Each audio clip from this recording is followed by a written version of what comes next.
তাহলে দেখো এটা ম্যাথমেটিক্স ত্রিকোণমিতিক অ্যাঙ্গেলের পার্ট 3। হ্যাঁ, তাহলে পার্ট 2 পার্ট 1 কিন্তু ভালো করে দেখতে হবে, তাহলেই তোমরা কিন্তু এটা বুঝতে পারবে, নাহলে কিন্তু কিছু বুঝবে না শুধু এটা দেখে।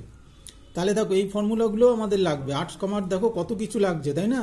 তাহলে সাইন মাইনাস থিটা মানে minus sine theta, cos minus theta মাইনাসটাকে খেয়ে ফেলছে, কস থিটা থাকছে, tan minus theta minus tan theta, এটাও আমাদের লাগবে। এটা আমি আগে বলেছিলাম all sine tan cos, first quadrant, second quadrant, third quadrant, fourth quadrant, ঠিক আছে?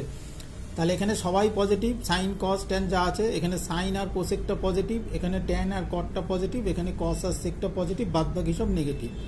এক্ষেত্রে যারা পজিটিভ বাদবাকিগুলো সব নেগেটিভ হবে। এইবার চলে আসে দেখো আজকে যেটা 90 ডিগ্রির সহগ যদি জোড় সংখ্যা হয় তবে ত্রিকোণমিতিক অনুপাত কোনো পরিবর্তন হবে না, আর সহগটি যদি বিজোড় সংখ্যা হয় তবে সাইনটা কস হয়ে যাবে, ট্যানটা কট হয়ে যাবে, সেকটা কোসেক হয়ে যাবে, ঠিক আছে? আবার কসটা সাইন উল্টোভাবে সেরকম হবে, সেগুলো আর আমি লিখিনি। হ্যাঁ, কসটা সাইন হয়ে যাবে, কটটা ট্যান হয়ে যাবে, কোসেকটা সেক হয়ে যাবে। তাহলে এই জায়গাটাই আজকে একটু ক্লিয়ার করে নাও। দেখো তা বড় বড় অ্যাঙ্গেল যখন থাকবে, তাহলে দেখো সাইন মাইনাস থিটা মাইনাস আগে চলে গেল, এটা নিয়ে কোনো অসুবিধা নেই। এবার 1050কে কীভাবে লিখতে পারি? 90 এর গুণিতকে লিখলাম, 1080 মাইনাস 30 করলে 1050 হয়, তাহলে 90 এর গুণিতক এইভাবে সাজাতে হবে।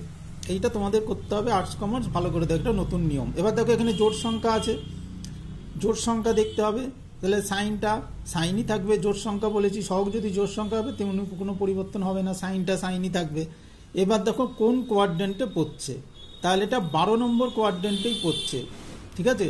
12তম। যেমন ধরো এখানে দেখো এই জায়গাটা ভালো করে দেখবে আর্টস কমার্স, 1 2 3 4 5 6 7 8 9 10 11 12, ঠিক আছে? তাহলে এখানে কোনটা পজিটিভ? কস পজিটিভ, ঠিক আছে? তাহলে কস পজিটিভ, কিন্তু এখানে ছিল কি? সাইন, তাই তো? তাহলে এখানে ছিল সাইন, তাহলে সাইন নেগেটিভ হবে, শুধু কস পজিটিভ আছে ওখানে, তাহলে সাইন নেগেটিভের জন্য আর একটা মাইনাস এলো।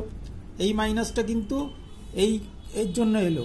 12তম ঘরে দেখো কসটাই শুধু পজিটিভ, বাদবাকি সব নেগেটিভ হবে, তাহলে সেই জন্য মাইনাস এলো। তাহলে মাইনাস মানে প্লাস, সাইন 30 হয়ে গেল, কোনো চেঞ্জ হবে না, সাইনটা সাইনই রইল, যেহেতু 12 জোড় গুণিতক, ঠিক আছে? এর পরেরটা চলে আসো, দেখো কস 660 ডিগ্রি, তাহলে 7 নং 63 প্লাস 30, এটা কিন্তু অষ্টম ঘরে পড়ছে। হ্যাঁ, তাহলে এটা কি বিজোড় সংখ্যা আছে, চেঞ্জ হয়ে গেল সাইন। এবার মাইনাস প্লাস কি হবে দেখো, অষ্টম ঘরে পড়ছে কিন্তু, ভালো করে দেখবে, 1 2 3 4 5 6 7 8, তাহলে কস আছে এখানে, ঠিক আছে? তাহলে কস কি আছে? পজিটিভ, তাহলে পজিটিভই রইল, তাহলে কস পজিটিভ, অষ্টম ঘরে কস পজিটিভ, ঠিক আছে? তাহলে ট্যানটা দেখে নাও ভালো করে,